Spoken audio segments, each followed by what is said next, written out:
Hello, नमस्कार, जय महाराष्ट्र, जय जिजाऊ आणि जय शिवराय. तुम्हा सर्वांचं ट्रॅव्हल विथ प्रतीक्षा या चॅनलवरती खूप खूप स्वागत आहे. बऱ्याच दिवसापूर्वी मी माझं यूट्यूब चॅनल काढलं होतं, पण त्याला मी काही नाव वगैरे दिलं नव्हतं, कारण की मलाच माहीत नव्हतं मी याच्यावरती काय करणार आहे. पण फायनली खूप विचार केल्यानंतर मी ठरवलं आहे की मी माझ्या चॅनलचं नाव ठेवणार ट्रॅव्हल विथ प्रतीक्षा. 2026 मध्ये ना मी एकच गोष्ट ठरवली होती की मी खूप जास्त ट्रॅव्हल करेन आणि सर्व ट्रॅव्हलिंग व्लॉग मी माझ्या चॅनलवरती टाकेन. पण मागच्या 5 महिन्यामध्ये एकही ट्रिप झाली नाही. म्हणजे एक ट्रिप झाली होती, पण त्याचंही व्लॉग मला टाकणं नाही झालं. आणि हे का होतं माहिती आहे का, कारण की आपण नेहमी कोणावरती तरी डिपेंड असतो, एक हजबंडवरती, किंवा यार एकटं कसं जाणार. तर मी फायनली सोलो ट्रिप अरेंज केली आहे. तर तुम्हाला असं वाटेल सोलो म्हणजे मी एकटी जाणार आहे, तर असं नाहीये. एका ट्रॅव्हल कंपनीसोबत मी टायअप केला आहे. त्यांच्या अशा छान छान ट्रिप जात असतात, तेही 1 डे ट्रिप असतात. सो मी त्यांना फोन वगैरे केला, इन्क्वायरी केली, मला छान वाटलं आणि फायनली मी त्यांच्यासोबत एक ट्रिप केली आहे, जी संडेला जाणार आहे. कुठे जाणार आहे, काय जाणार आहे ते तुम्हाला हळूहळू मी पुढे सांगेन. संडेला आम्ही पुण्यावरून निघणार आहोत आणि त्याची काय काय तयारी मी करत आहे, कसं कसं मी जाणार आहे, काय ते सर्व मी तुम्हाला या व्हिडिओमध्ये दाखवणार आहे, सांगणार आहे, जेणेकरून तुम्हाला याची नक्कीच हेल्प होईल. तुम्हालाही पण असे काही ट्रॅव्हल वगैरे करायचे असतील तर मला तुम्ही कमेंटमध्ये सांगा, मी तुम्हाला कसं करायचं, काय करायचं ते सर्व सांगेन. सो आता जस्ट मी रेडी होऊन ऑफिसला जात आहे. तर मी आज ऑफिसमधून आल्यानंतर मग माझी पॅकिंग वगैरे जे पण काय आहे ते सर्व मी करणार आहे. सो थोडं थोडं मी तुम्हाला नक्कीच दाखवेन. So stay tuned. चलो bye bye. Hello, good evening. Just मी ऑफिसमधनं आली आहे आणि उद्या म्हणजे 6 वाजता बस जी आहे ना ते स्वारगेटला येणार आहे. म्हणजे मला घरातनं 5:15 5:30ला मला बाहेर पडावंच लागेल. सो मला आता सगळी तयारी करून ठेवायची आहे. आय नो 1 डे ट्रिप आहे, जास्ती काही म्हणजे वस्तू घ्यायची गरज नाही, पण बेसिक ज्या लागणाऱ्या गोष्टी आहेत ना त्या तर घेतल्याच पाहिजे. सो मी बॅग जी आहे ना ती मी आता सगळी पॅक करणार आहे. म्हणजे उद्या मला काहीच टेन्शन नाही. म्हणजे उद्या उठून आंघोळ वगैरे करून जस्ट मी बॅग घेऊन निघणार आहे. तर मी हीच बॅग घेते. ही आहोंना त्यांच्या कंपनीतनं भेटली होती आणि ही बॅग एवढी भारी ना, मी जस्ट आता बघत होते, म्हणजे इतके सारे कप्पे आहेत. म्हणजे इथं एक कप्पा आहे, हा एक कप्पा आहे जाळीचा, याला एक कप्पा आहे, नंतर इथे पण कप्पा आहे, पुढं पण 1 2, मध्ये पण खूप सारे कप्पे आहेत. तर विचार केला की हीच मी घेईन, म्हणजे पाठीवरती कॅरी पण करता येईल व्यवस्थित. तर मी तुम्हाला दाखवून देते की मी काय काय सोबत कॅरी करत आहे. स्टार्टिंग हा स्कार्फ. माझ्याकडे ना चांगला स्कार्फ नव्हता आणि जस्ट येता येता मी FC रोडवरनं हा स्कार्फ घेतली आहे. मी जस्ट साईडनं जात होते आणि मग माझी नजर पडली याच्यावरती. मला हा खूप आवडला, इतका क्यूट आहे ना. कॉटनचा आहे हा. 150 रुपयाला मला भेटला, पण चांगला आहे, म्हणजे खूप मोठा आहे असा, तुम्ही बघू शकता व्यवस्थित. तर हा स्कार्फ मी घेतलाय कारण की उन्हाळा खतरनाक आहे आणि बाहेर ऊन पण जोरदार चालू आहे, त्याच्यामुळे हे तरी पाहिजेच. स्कार्फ बॅगमध्ये ठेवते. सेकंड, पाण्याची बॉटल. पाणी सोबत त्यांच्या असेल किंवा म्हणजे पाण्याची काहीतरी अरेंजमेंट असेल, पण आपापली बॉटल आपल्यासोबत असणं खूप जास्त गरजेचं आहे. कधीही ताण लागू शकते, त्यामुळे पाण्याची बॉटल मी घेतली आहे. हा छोटासा पाऊच आहे, ह्याच्यामध्ये माझं सर्व मेकअपचं सामान आहे आणि हे खूप छोटीशी आहे, पण याच्यामध्ये खूप सारं सामान आहे, खूप खूप खूप सारं. म्हणजे तुम्ही बघितल्यानंतर शॉक व्हाल.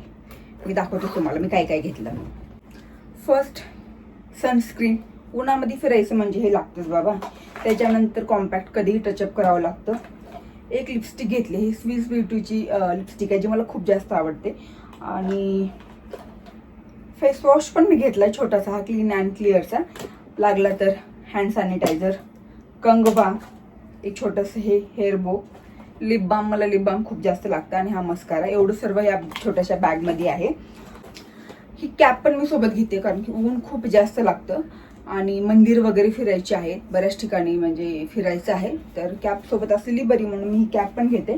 आणि सोबत गॉगल पण मी कॅरी करते, कारण की उन्हामध्ये जितकं मी फिरते ना माझं डोकं इतकं जास्त दुखते ना, त्याच्यामुळे गॉगल तरी लागतंच. हा माझा माईक आहे. आता ऑफकोर्स मी जाणार आहे, मस्त छान छान व्हिडिओ वगैरे बनवेन, तर मग माईक तर लागेलच. आणि मी नवीन ट्रायपॉड मी खरेदी केला आहे. याच्याबद्दल मी जास्त काय बोलणार नाही, पण हा नवीन ट्रायपॉड मी खरेदी केला आहे.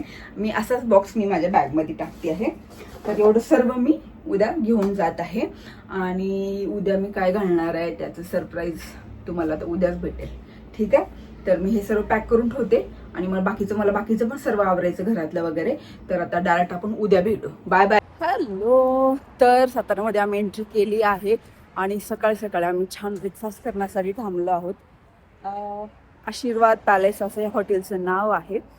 आणि सकाळी इतकी घाई झाली, इतकी जास्त घाई झाली, म्हणजे 6-6:30ला मी पोहोचली. बसमध्ये बसले. बसल्यानंतर मी मस्त झोपून गेले आणि मी झोपल्यानंतर मग डायरेक्टली आता मी इथं उतरली आहे आणि मस्त आधी ब्रेकफास्ट वगैरे करून घेतला. त्याच्यामुळे अवतार खूप बिघडला आहे. पण चला, फायनली ट्रिप स्टार्ट झाली आहे आणि ब्रेकफास्ट करून आता मी जातो डायरेक्ट वाईमध्ये. म्हणजे पहिलं आपण जे बघणार आहोत ना, ते आहेत नरसिंह मंदिर. तर ते तिथून आपण स्टार्ट करूयात.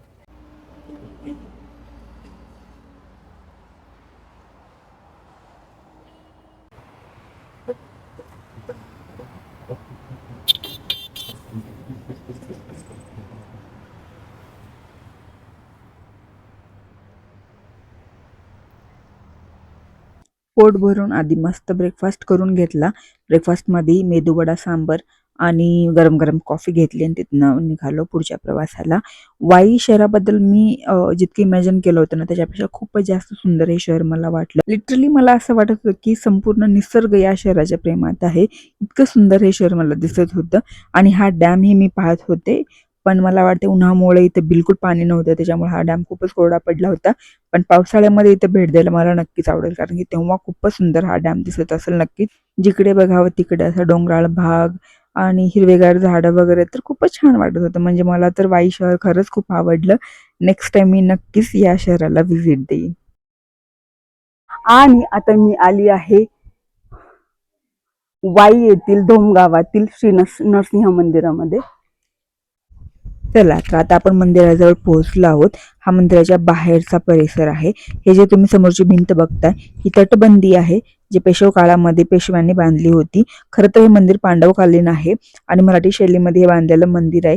पण पुढे पेशव्यांनी याची म्हणजे डागडुजी केली किंवा ह्याला पुनर्जीवित केलं असं म्हणू शकता.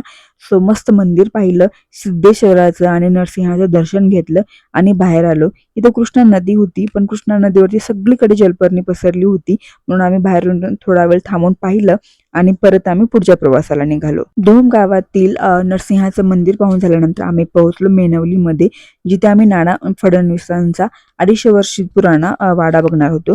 ते बघून झाल्यानंतर ना जेवणाची वेळ झाली होती, तर आम्ही विचार केला की आधीतून आपण पटकन जेवण करून घेऊयात. आणि इथेलच वाईमधीलच चतुर्थी प्युअर व्हेज हॉटेलमध्ये आम्ही जेवण केलं. मस्त व्हेज थाळी मागवली होती. सो पोट भरून जेवण केलं आणि तिथून पुढे आम्ही निघालो वाईमधील डोला गणपती म्हणजेच महागणपतीचं दर्शन घेण्यासाठी. इथली जी गणपतीची मूर्ती आहे ना, ते म्हणजे इतकी अद्भुत आणि इतकी चमत्कारिक मला वाटली, म्हणजे मी सांगू शकत नाही. कृष्णा नदीवरती हे महागणपतीचं मंदिर होतं, सोबतच काशी विश्वेश्वराचंही मंदिर होतं. आणि ही सर्व मंदिर इतकी सुंदर होती ना, म्हणजे पाहतच राहावं असं वाटत होतं. छान बाप्पांचं दर्शन घेतलं. त्याच्या समोरच काशी विश्वेश्वर मंदिर होतं, तिथेही छान दर्शन घेतलं. थोडा वेळ मंदिरामध्ये घालून आम्ही पुढे निघालो उमा महेश्वर मंदिराकडे. मंदिरात बाहेरच थोड्याशा अंतरावरती उमा महेश्वर घाट होता. इथे येऊन छान आम्ही थोडा वेळ टाइम स्पेंड केला. खूपच छान वाटत होतं. संध्याकाळची वेळ झाली होती, त्याच्यामुळे ऊनही कमी झालं होतं.